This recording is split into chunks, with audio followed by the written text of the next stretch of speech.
to double check you guys are all here still on Rumble. Yes, there you go. Okay, thank you so much again, guys, and thank you for waiting there. We wanted to get a few more people here from the YouTube feed to come and join us here for this conversation on Rumble.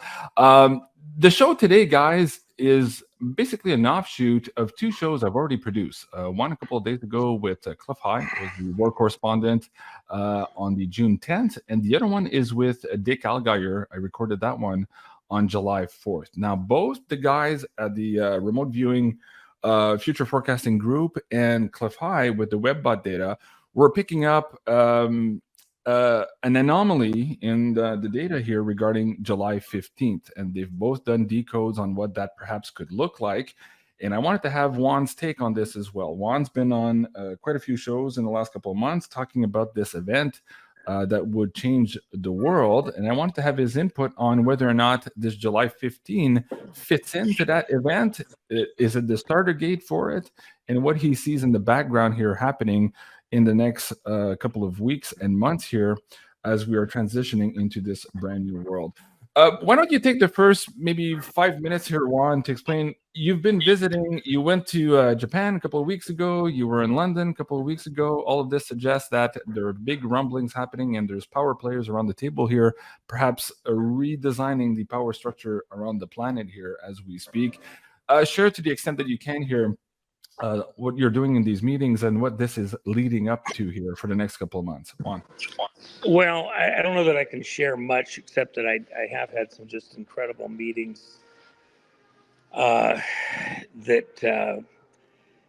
sharing information on what we think the next things are that need to be paid attention to within certain communities. I've still got a few more that I have to do, but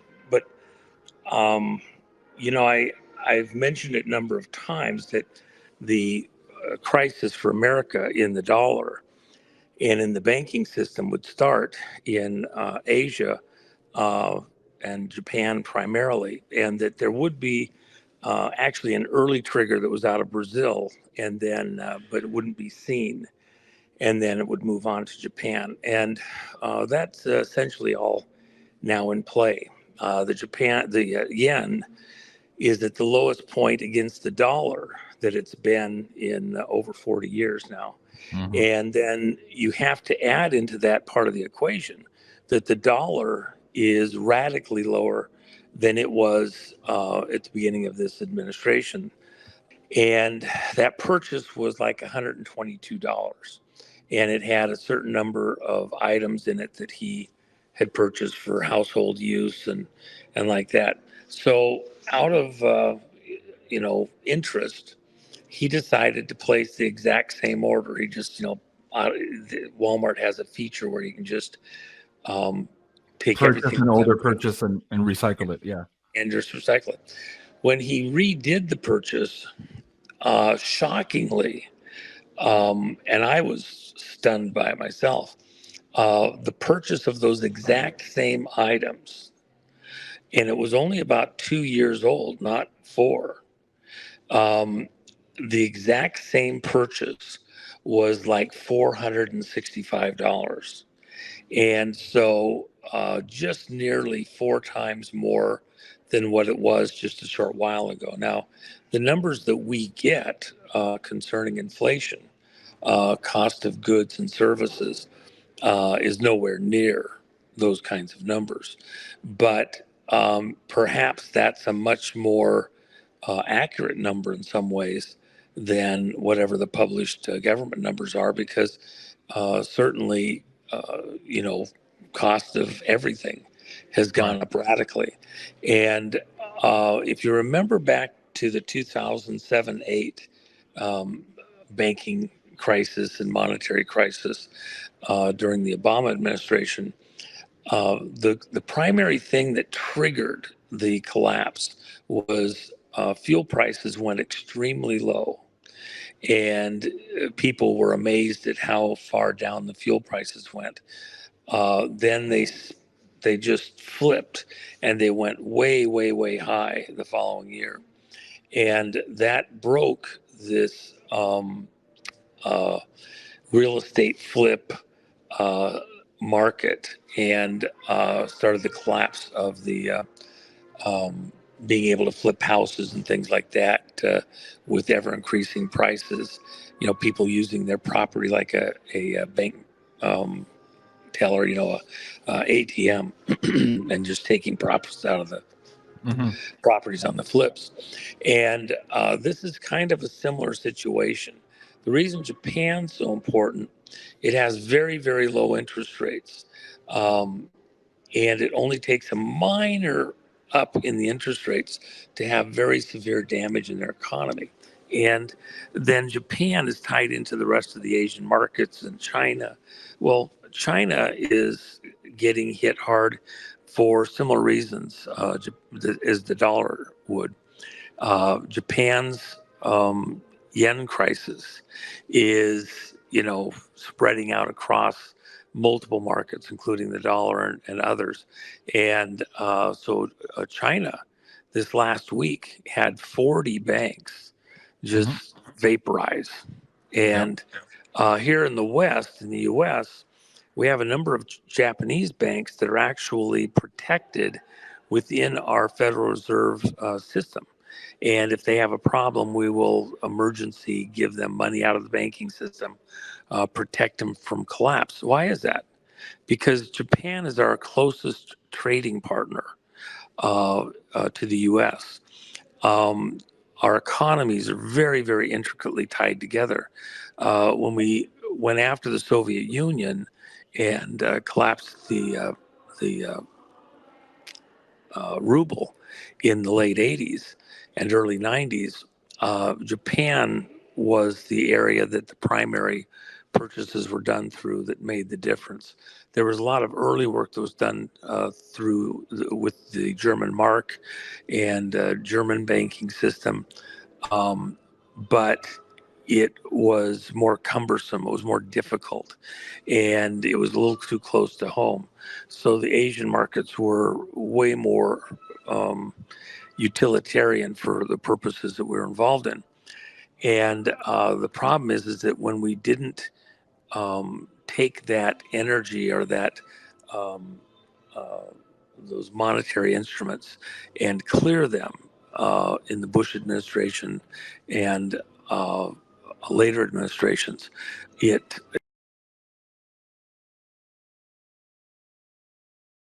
and in the European markets also.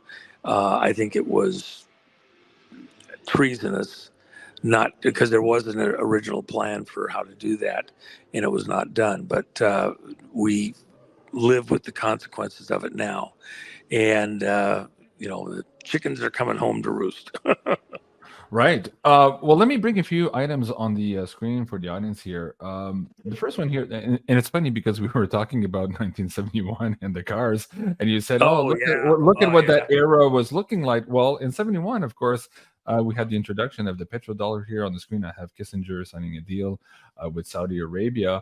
Some of that is on the screen here too, and we're just now understanding that this has not been renewed, and this was coming here. Andy Sheckman and I do a weekly financial forecast show on Rumble called Beyond the Vault, and we had been tracking this for a number of years here, and one of the first indicators was this Russian-Saudi military cooperation agreement in 2021, ostensibly supplanting perhaps that agreement that was made in '71, but we hadn't yet talked about the backing of the dollar. Here we're just talking about the protection and military aspect of it. But apparently now the Saudis are not renewing this agreement. So it brings us to a whole new world here moving forward. They just kind of put the heat, so to speak, on the G7 here. Let me see if we can bring up that article as well. The Saudis were I guess threatening the G7 here with respect to these asset forfeitures from Russia, and that if they were going to use that to give that to Ukraine, that they would sell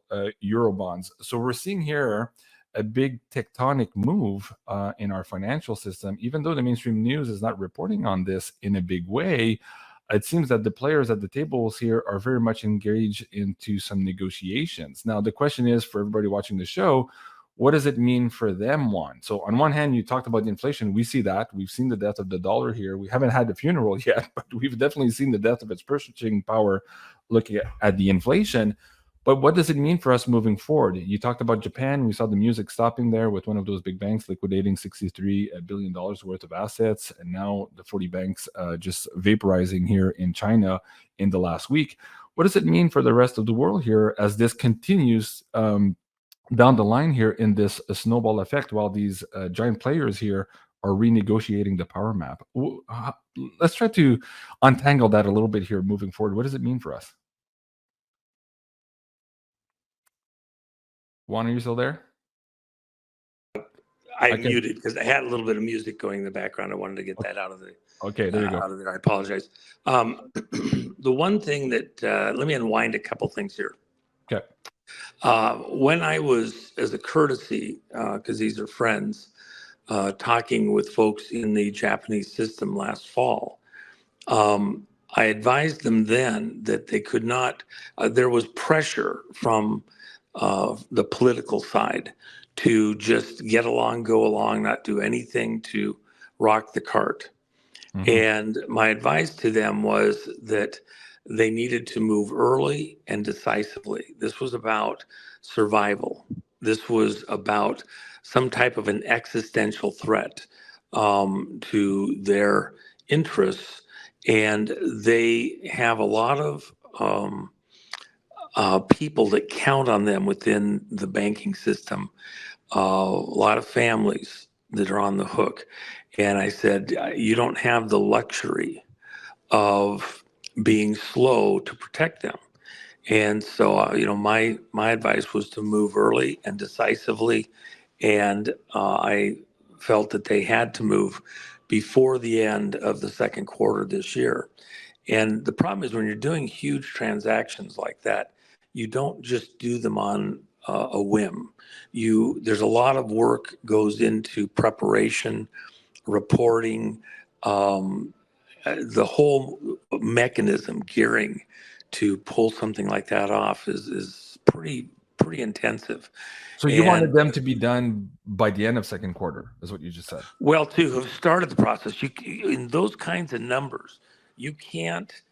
It's not an overnight fire sale. No. Yeah, you just can't. And what they needed to do was get a head start so they would be in a position to survive what's coming. That one was the fifth largest bank in Japan. And for political consideration, they were expected to essentially, and they were in a very fragile condition, have been all the way literally back to the 80s and 90s. They assisted us in winning the Cold War, arguably. And so to get wiped out to save a couple political careers for an extra 2 or 3 months, that's just asinine. Plus, how are they going to be viable to help put things back together again somewhere down the road? Because even though people use the term death of the dollar's not going anywhere. The dollar will survive this. The ruble survived what we did there. But there is going to be massive reorienting. And, some of the good guys have to, be around for the reparative process and rebuilding somewhere down the road. And I think that they were being appropriately judicious in moving decisively early and starting to get out of the way. A wise man sees trouble and gets out of the way. Mhm. It's that simple. Right. They were doing exactly what was expected by the depositors and shareholders. And I believe they will survive. In fact, they may come out on top in the end because they didn't play political games. You were going somewhere with the Russian situation. Let me hit that differently. It was done in and through those proxies. We fought them in technology. That's why we did SDI, Strategic Defense Initiative, and we placed the intelligence, the education system, the scientific community. Because remember, the university system is part of the military-industrial complex, where we test new technologies, development, et cetera. So we challenged them to a race of civilizations, if you will, and we beat them. We wiped them out. But the last phase of that was the currency, which was the ruble. We didn't counterfeit anything. I hear that once in a while from people, and they're idiots. They don't know what they're talking about. That's not what we did. We created a market for rubles outside the Soviet Union, and the corrupt crime families inside the Soviet Union, in the military and the political, got access to the printing presses and printed rubles and shipped them out of the country, and we bought all of them they brought out. So if this last step was in the currency war angle of things with the ruble, what are you suggesting now is happening, and why are we seeing the Saudis come to play here and threat the G7 here with these Euro bonds? In this video with Cliff High, what he was suggesting, and let me just put this down for this audience here too. If you guys haven't seen this video, please do go check it out. There's more details to this, but Cliff was seeing a big financial aspect for July 15. Now, it's not just financial, but let's just stick with the financial here for this interview. He was suggesting that the way the wording is being played out in predictive linguistics, that millions of people would be affected by this financial change. But most of that wording seemed to be in Asia, not yet in North America. So if you just, let's put that for context. But he said it's as though, and he was postulating here, that perhaps the London bankers were doing something to perhaps crush the competition in Asia. And this is the power play that we were seeing now. But he says he didn't understand how those bonds, or the redemption of those bonds, or the prevention of redemption of those bonds could be at play here. But it seemed pretty nebulous in the background. But nonetheless, we would see a big financial hit here, perhaps as soon as Monday or Tuesday of next week. Where do you see that? The strategy we're seeing on the screen now with the Saudis, again, this was directed, of course, at Russian assets, but how do you put that back into the mix with what you just talked about happening in Japan a couple months ago, and now these banks that are already into this credit default swap here in China? Well, let me help a little bit. When the Asian market collapse happened in the mid 90s, I had predicted that privately and also publicly 5 and 6 years in advance to the hour of the day. Now, how in the world could I do that? Okay, what am I, a psychic? Am I Nostradamus? Am I a biblical, Elijah or something out there? And this is what's going to happen on such and so date. No, the financial instruments that we had written started as a trickle and then blew into a storm of these financial instruments over a period of a couple of quarters initially. And we had expiration dates of those financial instruments. And there was a number of different types. And so, it's not just bonds. That's a way of describing a vast portion of them, but it's not exclusively in the bond market. But those financial instruments in the banking system had an expiration, and they gained momentum every quarter. Why? Because the banks and the financial institutions have to report their quarterly earnings and debts and all sorts of things on the 15th day of the month following the end of the quarter. So at noon. So when those financial instruments had to be published, and all the world knew what was really going on, then panic set in. Of course, behind the scenes, there was plenty of people that knew what would be about to be presented. But for the most part, it's, if a financial institution knowingly leaks that information, people can literally go to jail. So, so here you're talking about marking to market for the general public at large on these expiration days here. Well, right. And so all I'm saying, when Cliff sees July 15th, and remember, if I understand it correctly, and I've, Cliff and I communicate, and I have a lot of respect for what Cliff's doing. He's monitoring the conversations at some base level within the internet, okay? And they're looking for keywords, dates, and things like that. So they're seeing something in the broader consciousness. It might be global, it might be certain categories, parents, taxpayers, political, whatever, that they monitor. And they're seeing that there's some kind of a choke point where the same dates are being communicated by people. And the question is, in the aggregate, is some type of global consciousness anticipating something? So, for example, we have monitoring systems that purport to monitor um, uh, certain types of wavelengths of energy that people put out mentally. And these monitor around the globe. At the time that we were looking at this years ago, we had 39 of them. They only reported 37 publicly. They were eggs, and they were just supposedly monitoring some type of, global consciousness, if you will.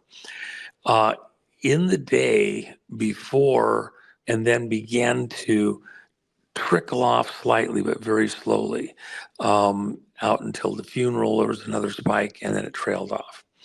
So what People, you're just describing now, by the way, is exactly the same kind of bell curve scenario that Cliff is picking up in his data. He's seeing a sharp rise in tension on the 15 and a very quick release on the 16.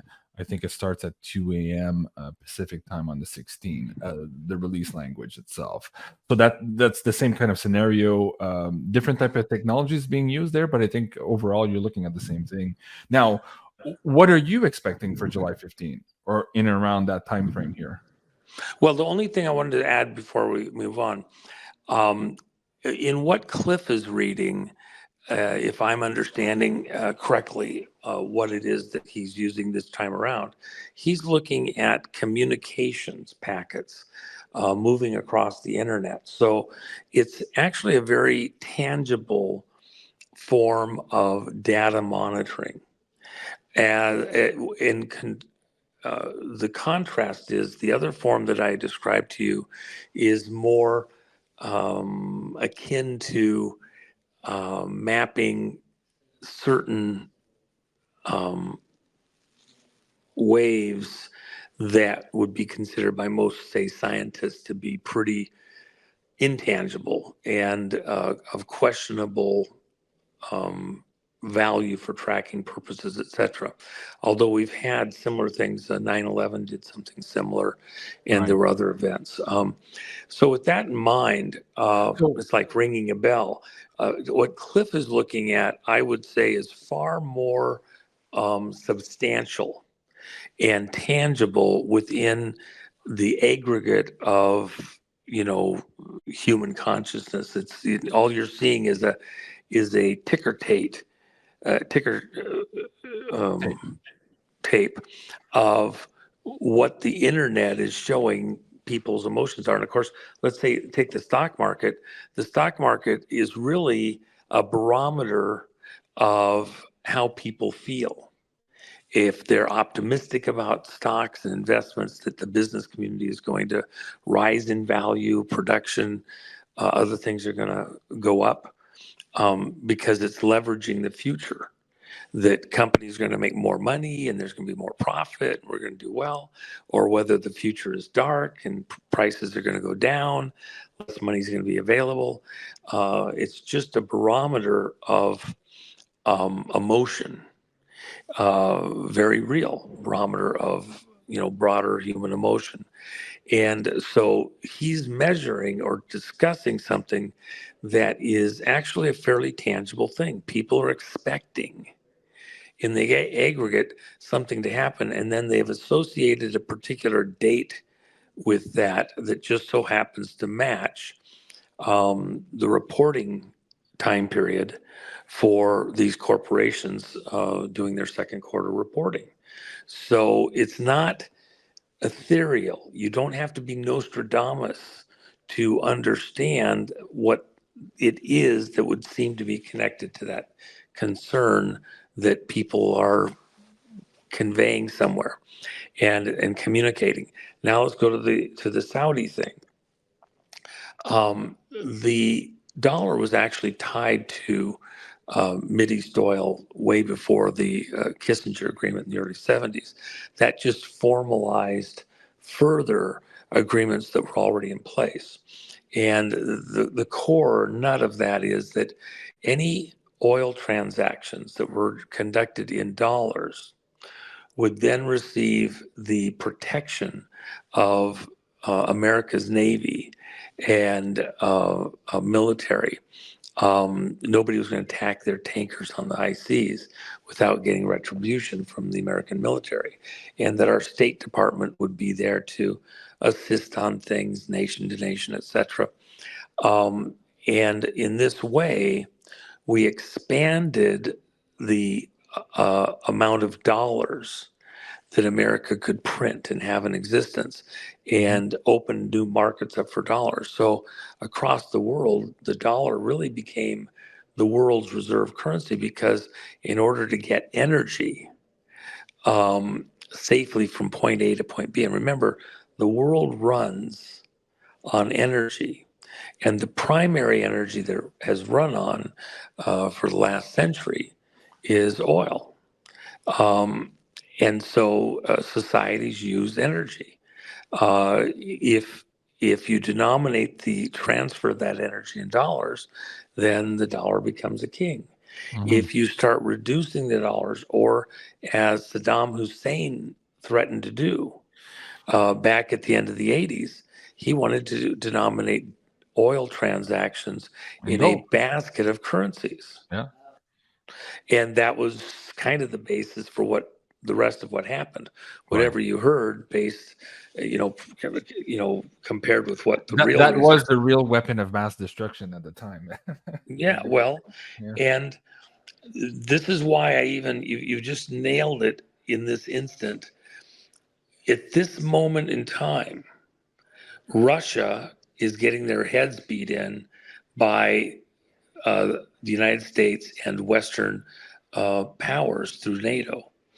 The damage to Russia and the Russian people, we did it with these other points of engagement. And the final one was to attack the ruble. They've learned from that experience.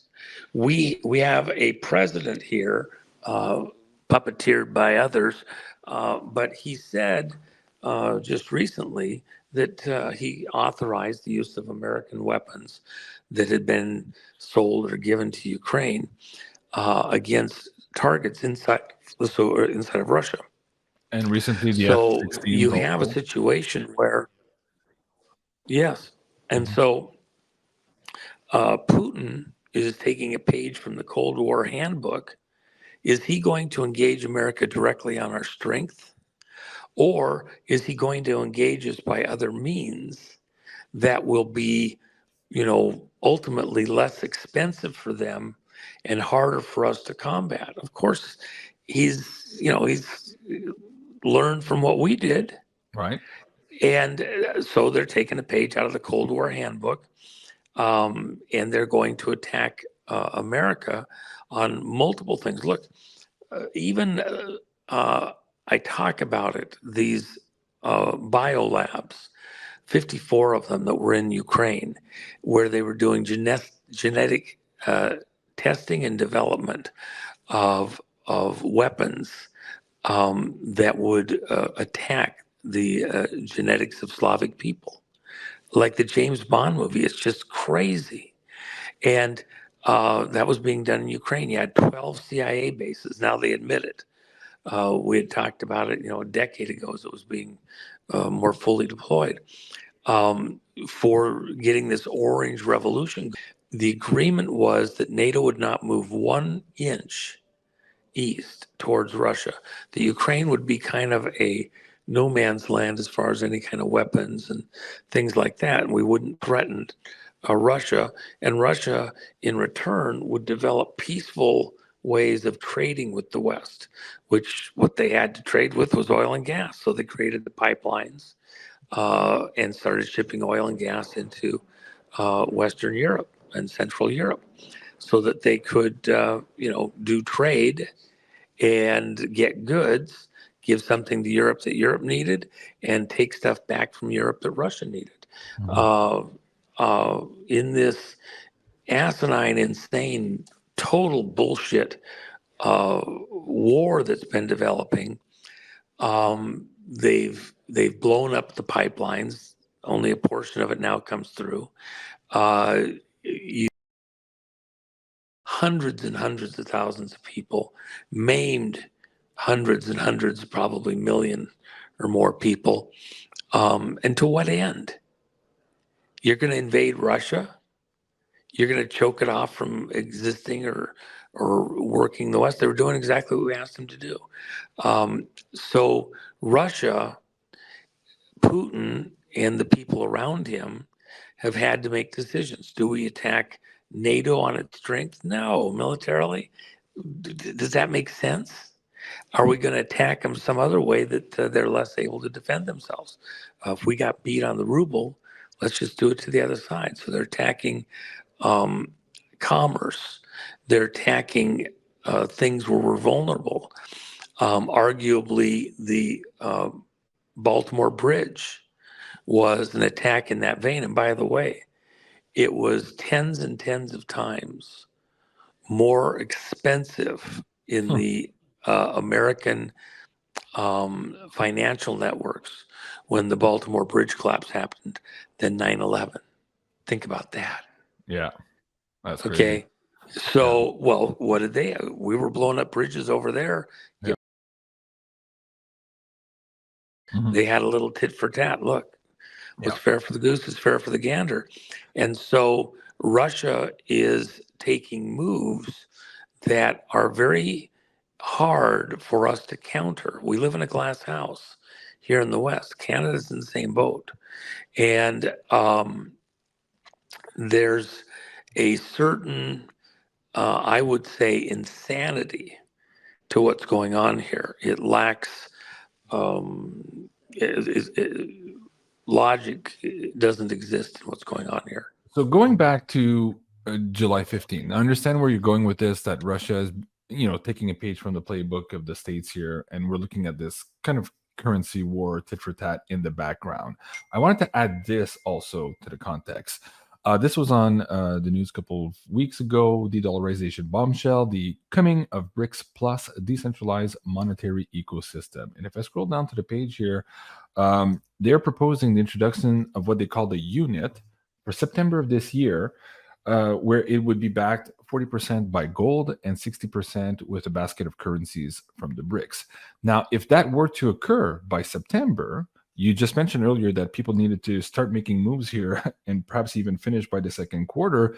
You would need to compete with that at some point. So either you would bring up your game to compete with this, or you would try to take these people out of the game completely. Is that what we're seeing right now in China with what's happening with the banks? And how does that translate then to what we're seeing here happening for July 15 and trying to navigate all of this? Juan.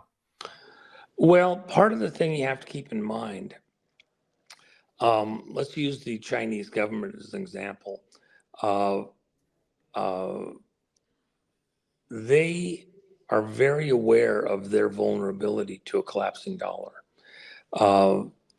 And because they hold so many dollars. And so they're in a tough position because if they were start to just get rid of dollars, it would start a free fall just themselves, and it's not profitable for them. That's going back to that redemption, preventing them from redeeming at some point their full value. Yeah.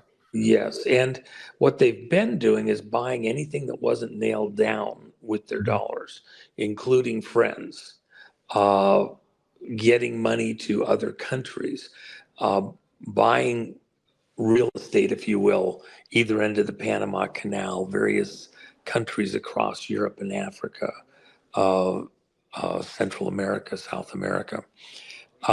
They've been spreading it as fast and far as they could but in ways that don't necessarily hit the market, if you will. But let me kind of get a principle across for some of your listeners, just to think about when um, when the ruble collapsed. What caused the ruble to collapse? The mechanism that was in play was we created a market for rubles. The Russian economy, the Soviet economy, was a closed economy. You couldn't legally take um, um, rubles outside the Soviet Union and trade them. And so the Russian people were barred from that. President Reagan signed a finding that allowed us to buy them if they became available outside the Soviet Union. And we did, but we never went in to get them. And we never,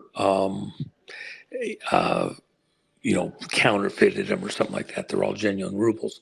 And it'd be like certain companies, they have dealer agreements. I'm thinking of a certain sunglass company who they would sell dealers large quantities of glasses, and then they had to promise not to sell them for less than a certain price, and they could only sell them directly. They couldn't sell them to other people, for a little over their wholesale or something like that. But dealers from time to time would get in there, they'd get, a huge shipment of the glasses, and instead of trying to sell them through a store and get the full markup and all that, they just get, 7, 8, 10% markup, sell them all, literally the next day to some other dealer group, and then they'd sell them outside the dealer network, 15, 20% less than what other dealers could sell for, and undermine the market. So they had a division within that company that would go out and take away the right to be a dealer to anybody that did that. And they did certain agreements, even with large retail groups, not to undermine them. In international law and U.S. law, they could not be barred from selling glasses if you bought those glasses at a discount from some dealer that violated the dealer agreement for that company, and you came into the ownership of that property. You couldn't be prosecuted. You couldn't be sued. The agreement was with their dealer and that company. The company could, if they had a agreement that they could be sued for selling outside of the dealer agreement or anything that harmed it, well, they could be sued. But usually they were facades of corporations, and you just couldn't get the money out of them. I remember when one of these transactions was happening, and the CEO of the company and then a couple of their big sports people that promoted their glasses did a golf game with Clinton, and they went through all sorts of legal gymnastics to figure out if they could come up with something to prosecute these people because they were all friends. And in the end, they were told, we just can't do it. So the reason I mention that is because with the ruble, it's the same thing. Once it was outside of the Soviet Union, the rubles were free for anybody to trade. Their law was an internal law. It had no weight internationally, only inside Russia, and they could prosecute their own citizens if they caught them, etc. Now you go to the dollar. We have been spreading dollars all over the globe. And and let me just finish one thing before I go on to. So in the Soviet Union, we purchased all these rubles, put them in warehouses. That huge warehouses too, by the way. And then we turned around after Reagan came out of office and went from the buying mode into the selling mode. And we had political and military people that we had been doing deals with, essentially their own internal mob. And we flipped things around. We were buying rubles with hard currency, Western dollars, yen, mark, Brazilian bola, and 50 other currencies, sifted in just for good measure. And so, but essentially hard currencies. We got them hooked on Western currencies. They didn't want those rubles. They were printing them faster than Can I they could. interject, Juan? I hear where Yeah. you're going, and I just want to make sure we have enough time to get through all of our segments today. What you Okay. seem to be discussing there in background, and I do appreciate it, and I want to go back and listen to it, and I recommend the audience do, because I think what you're leading up to here is basically international trade outside of SWIFT sanctions may be reaching escape velocity, or that something big is happening behind the scenes, similar to what happened to the ruble. And this is the setup here for what we're about to go through in the next couple of weeks and months. Can you? Well, let me. I'm almost done. Let me just finish it Okay. because you're correct. Okay. And I think that helping people see how it was done before. What is Russia doing? They're doing what we did to them. They're seeing an opportunity to flood America and Western economies with all these dollars that are out there floating, and all of a sudden want to come home to roost. Right. When we pumped rubles back into the Soviet Union, they became worth less and less and less because they were everywhere. Mhm. And the hard Western currencies were vaporizing. Nobody was able to get them anymore. Right. And we were buying anything that wasn't nailed down. Literally refrigerator cords, uh, uh, uh, all of the gauges out of very complex fighter planes, so that you could finish a refrigerator, but you wouldn't have a cord to plug it into the wall. Mhm. How can you sell it without a cord? How can you make a fighter plane work? You have all this money into an advanced fighter plane and no instrumentation to fly it with. It's a boat anchor sitting there. Um, and their own people, their own mobsters were dismantling the guts of the country from the inside out, making it not functional. And it took a long time for Soviet Union went into collapse politically, militarily. The CEO of the corporation, arguably David Rockefeller, came into Georgia and saw all of the military and political leaders and kind of reanointed them. You're going to do this, you're going to do that, and got the country back on track again. That's public knowledge. You go out and find the news articles talking about it. So how's that compare to America and to Canada, by the way, and these NATO countries in a longer stretch? If the dollar is no longer being used as heavily in the basket of currencies for these oil transactions or other things, now suddenly you have a whole bunch of dollars seeking anything tangible, and it becomes a race to get something of tangible value as quick as possible because the currency is losing value quickly. Mhm. And you don't want to get caught. We talk about the muscle cars. The prices on muscle cars have been going up. Now, they don't make anything. They're fun museum pieces and things like that. But arguably, there would be a question: are the muscle cars actually going up in value that much, like art? Or is the currency you're buying it with going down in value, and guys are wanting to get something that's real and tangible before the value of the dollar or whatever they're purchasing with goes down more? And Mhm. that's the argument for, say, gold and silver. But it's also one of the phenomena that would happen in a scenario like this. If you look at the stock market, um, the stock market plateaued where I said it would. I picked the number that the stock market would peak at on the New York Exchange in the 90s. It wasn't that I was Nostradamus. I just happened to know what the codes were that were in place that were being done. And in fact, the market has been there right in that zone within just a few hundred points for, most of this administration.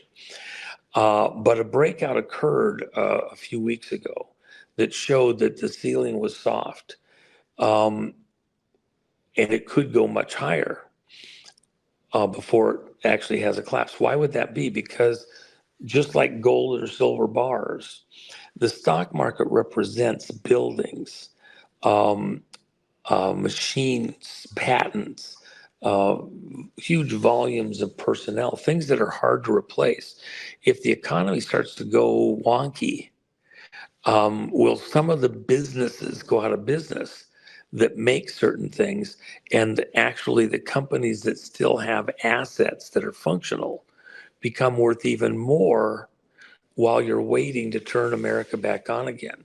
And Mhm. so it's quite probable that in the midst of a dollar collapse, you're going to see the stock market go up significantly, and before it actually goes into some kind of a free We're fall. getting into the crack of boom scenario. That's interesting. You mentioned that. I also noticed this last week that the Warren Buffett indicator was peaking here. We're just 1 point away from the last all-time high here, suggesting that extra high overvaluations on the market here is about to be corrected. You mentioned gold and silver. You mentioned gold, actually, not silver, but let me bring this up too. I saw the Netherlands just a couple of weeks ago invite reporters to one of their Dutch army bases, basically to look at these gold bars here, suggesting that they were getting ready to reintroduce a gold-backed standard. So on one hand, we have the BRICS introducing the units ostensibly in September with the 40% backing. Here we have the Netherlands, and we have many, many countries over the last number of years repatriating their gold. So as you're telling the story about Russia here buying everything that's not nailed to the floor, is that what people should be doing here also with their dollars here as everything is coming home to roost? Juan. Well, it's not just Russia converting their dollars to tangibles. It's China. It's a number of the players that know what's coming, including Saudi Arabia. They don't want dollars that are going down in value rapidly being the sole measure of the value of their oil resource. So a basket of currencies makes more sense with them. Plus, it gives them leverage into these other economies within that BRICS operation. I will tell you, just so that everybody knows, in the long run, I believe the dollar is going to be the most stable of the currencies over the next several years. But that comes after huge drama just ahead.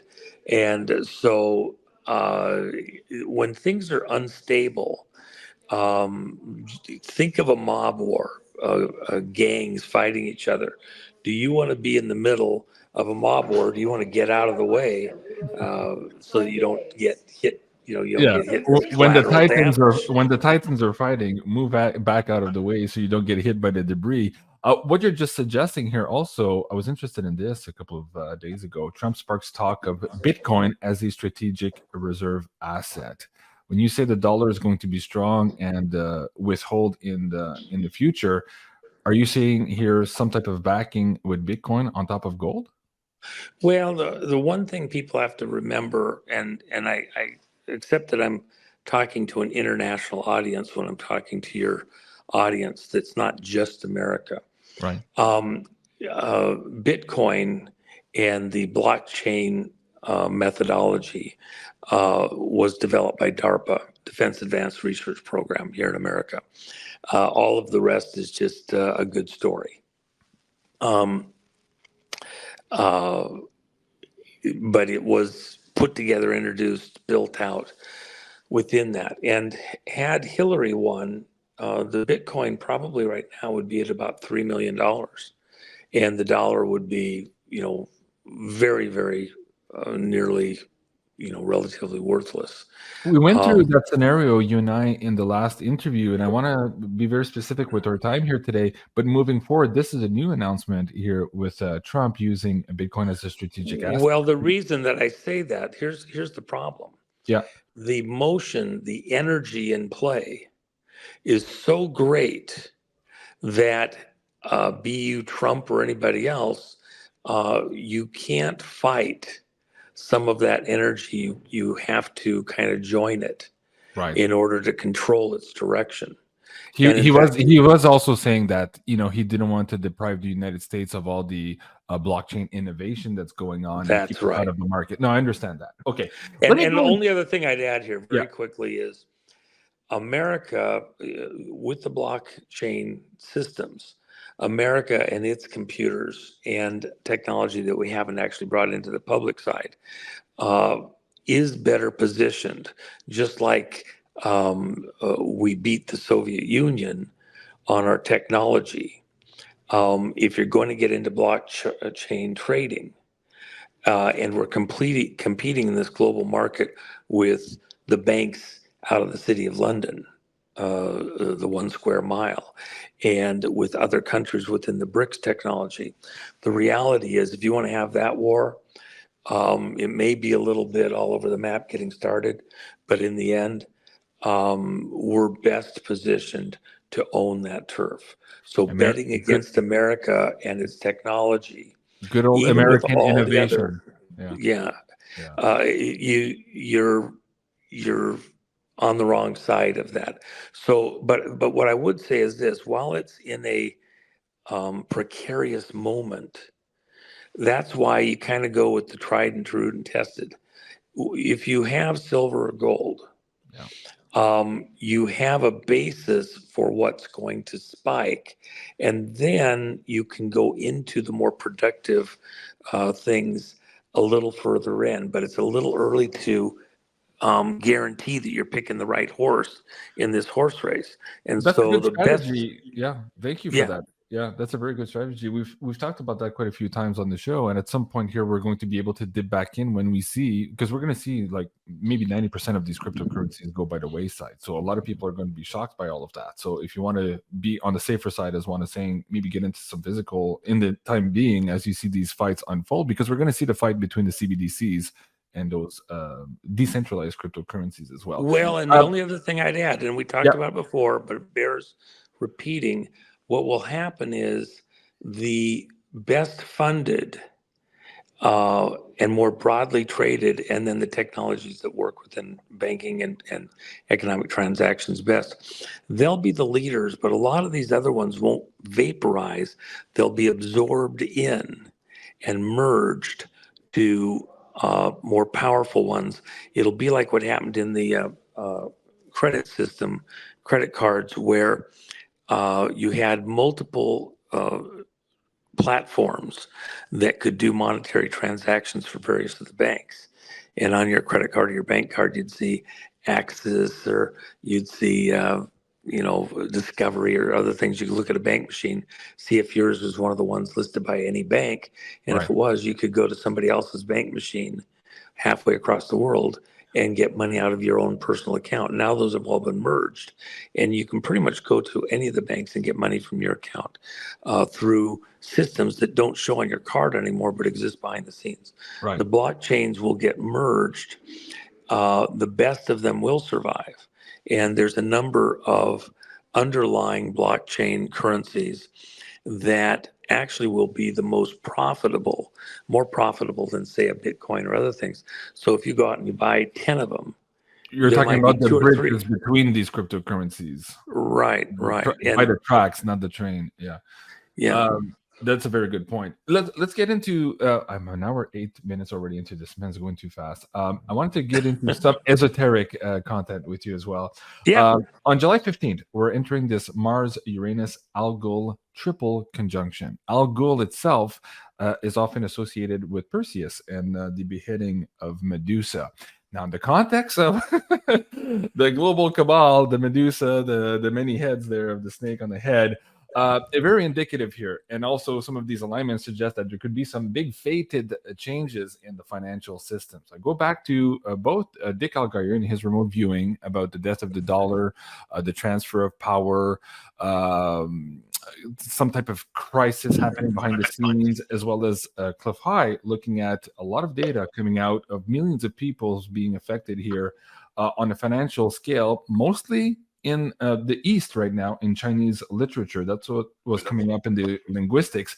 What do you see here in terms of this transit, and how perhaps some forces on the planets are using this, maybe harmonizing with this energy as well, to maybe move the needle? And if so, which side does the needle move on to?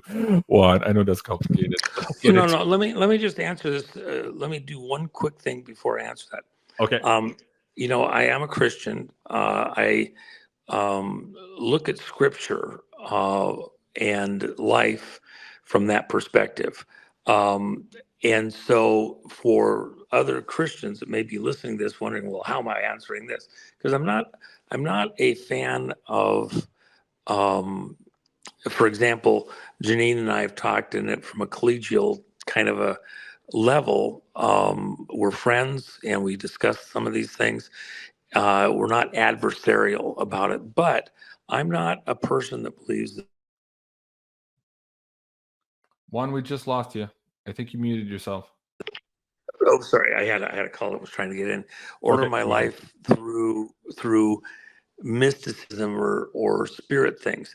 But that said, if you look in the Bible and Scripture, there's a number of events that were marked with celestial things in the stars.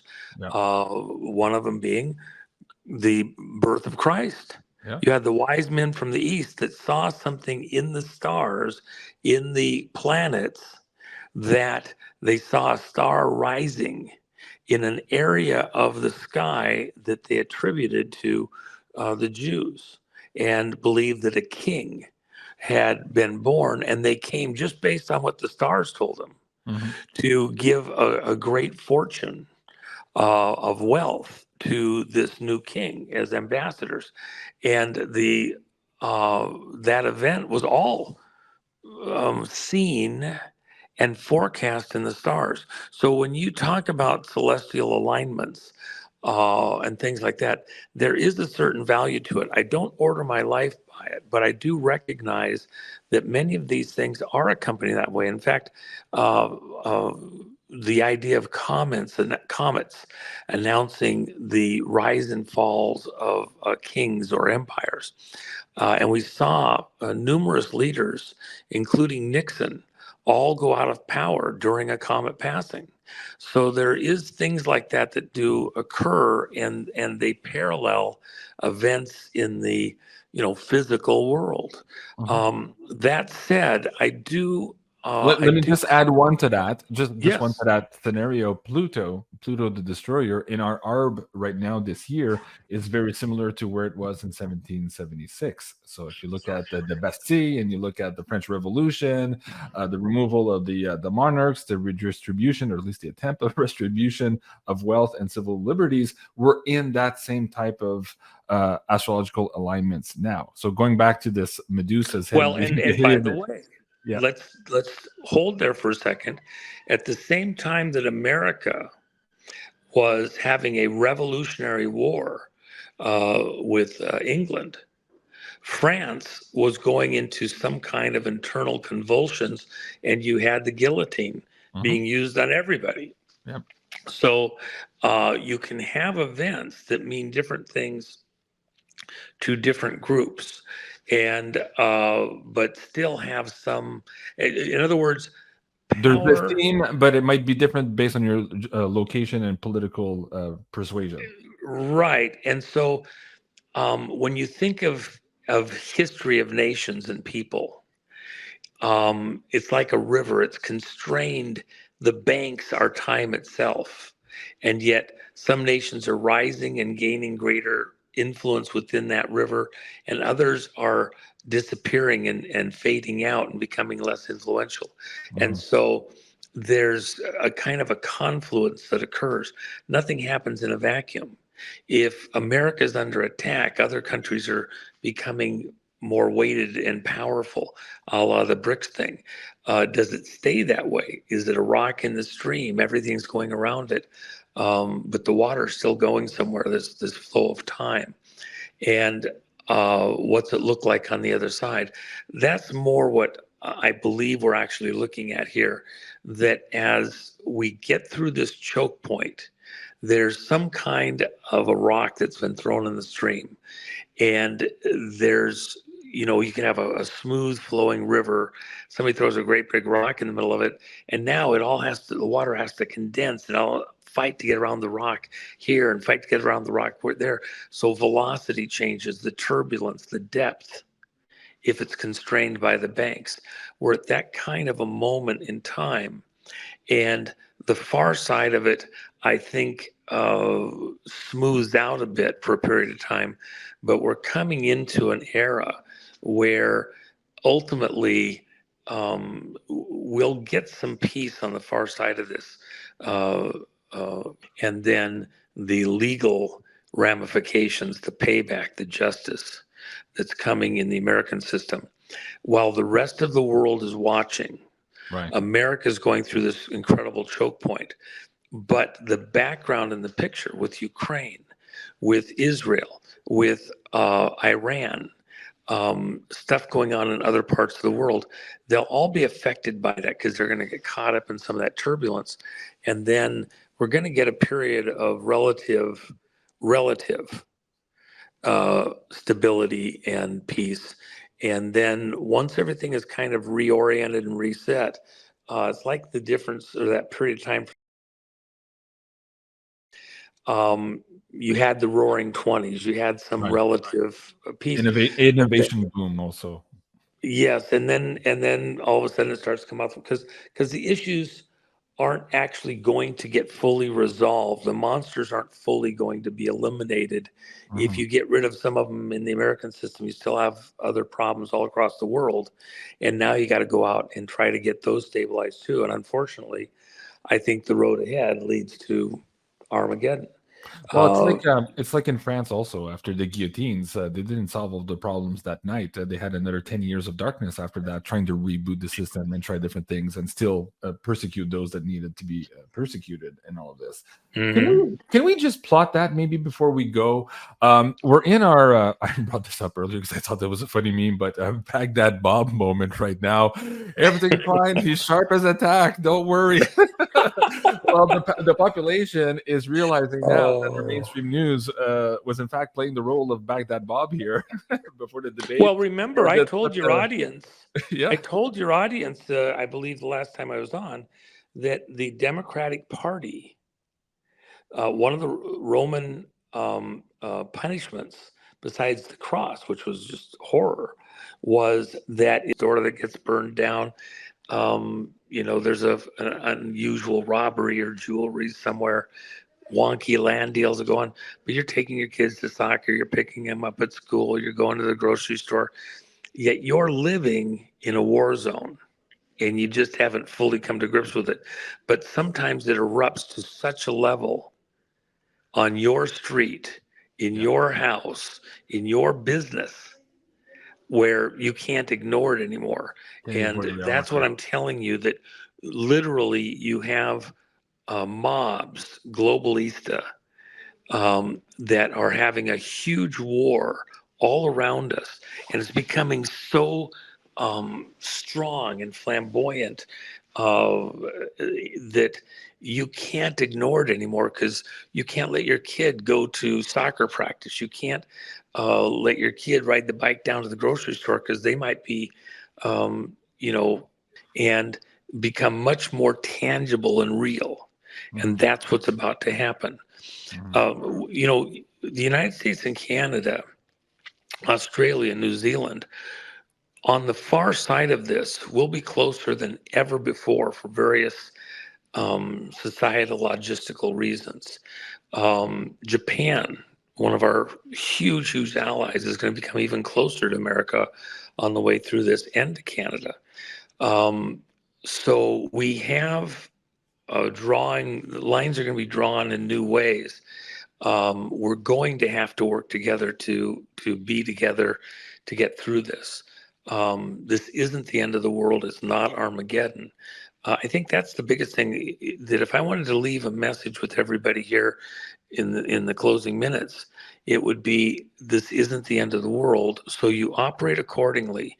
You don't go hide out in the bunker. You don't sell everything you have to the walls and get cat food and think you're going to be an island and survive this out.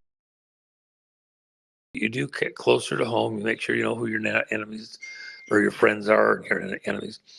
You stay a little closer to home. You make sure you kind of cross the T's and dot the I's, so that you can go through the storm. You batten down the hatches so your ship doesn't get swamped, and the pirates don't get control of the bridge and drive you onto the rocks or something. We're going to get through this, but you're going to get it because you stay level-headed and you don't lose perspective. And the military in the background is actually a very good thing. And those are our neighbors. Those are people that have our mutual interests in mind. Their families are on the line too.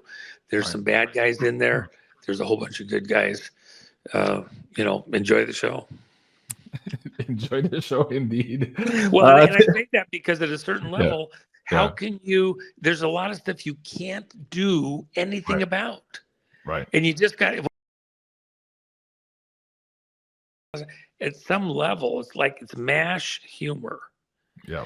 You got to kind of laugh at it in the midst of staying viable. It's a protective mechanism that allows you to stay functional, seeing some of the humor in some of the stuff, even though in some things there is no humor to be found, but we do find, some moments of repose. You're like, oh my gosh, can this really be?